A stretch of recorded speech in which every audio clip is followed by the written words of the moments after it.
What you spend is what you control. That's what you immediately control today is what you spend. Whether you spend $10 at Starbucks today or whether you don't go to Starbucks and spend that $10 is up to you today. That's the first way. Second thing is to, what is your goal? How much do you want to spend? How much do you want to save? Thirdly, what are you doing to actually maybe see about making more money, bringing in more money? What about the bonus on the job? What about the raise on the job? What about that side hustle that you put to the side because you really didn't have time, but you say to yourself, you know what, maybe I do have some time to bring in some extra income. So you got to spend less, you got to bring in more. You have to, as a young person, if you want to be a millionaire, you have to adjust your consumption to your income. Don't try to adjust your income to your consumption, right? This is a really important one because what people try to do oftentimes, they say, you know what? Hey, my expenses are $3,000, $4,000 a month. Guess what? I got to make more money.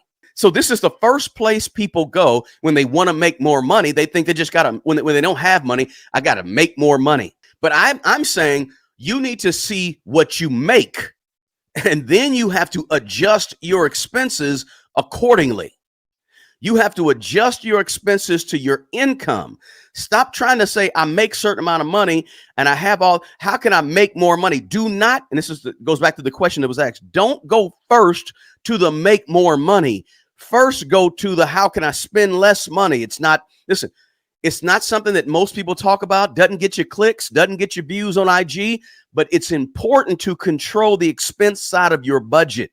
So you adjust your consumption, your expenses to the income side of your budget. And then I said something about, hey, nobody owes you anything. You can't have it all. You must sacrifice something. You have to. And I also said this one, that you have to make sure you're giving to other people. I stressed that a little bit earlier, right? Your job is to help other folks, and your gifts and your talents and your skills are going to lead to wealth, can lead to wealth.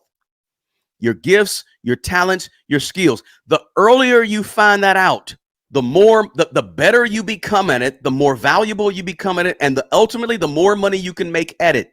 I said rich and wealth are two different things. Don't confuse the two. You want to be wealthy when you get older. It's not enough just to be rich. Rich is earning and making a lot of money. Wealth is keeping a lot of money and building a lot of money. The other thing I didn't mention, I'll say it right here, is this, guys. As a young person, you have to learn early on that the most valuable thing you can do with money is to flip money. Flip it. Do not hold on to a whole bunch of cash. Cash depreciates because of inflation. The value of the dollar goes down. So keeping $100,000 in a savings account is a no-no. Yes, there are high yield savings accounts that get you 3 and 4 interest, but high yield savings accounts are variable interest rates, meaning that they go down. Ultimately, in a year, year and a half, 2 years, when the Fed starts lowering the Fed funds rate, you'll see that the rate that you're receiving from your high yield savings account is going to go down as well. And ultimately, in a year or two, your high yield savings account that's giving you 4.5% today won't be giving you 4.5%. It'll be giving you a 1.5%, which is about what inflation was. You want to get your money and you want to flip your money into some things going up in value. This is how you build wealth. You buy a $10,000 car that's going down in value.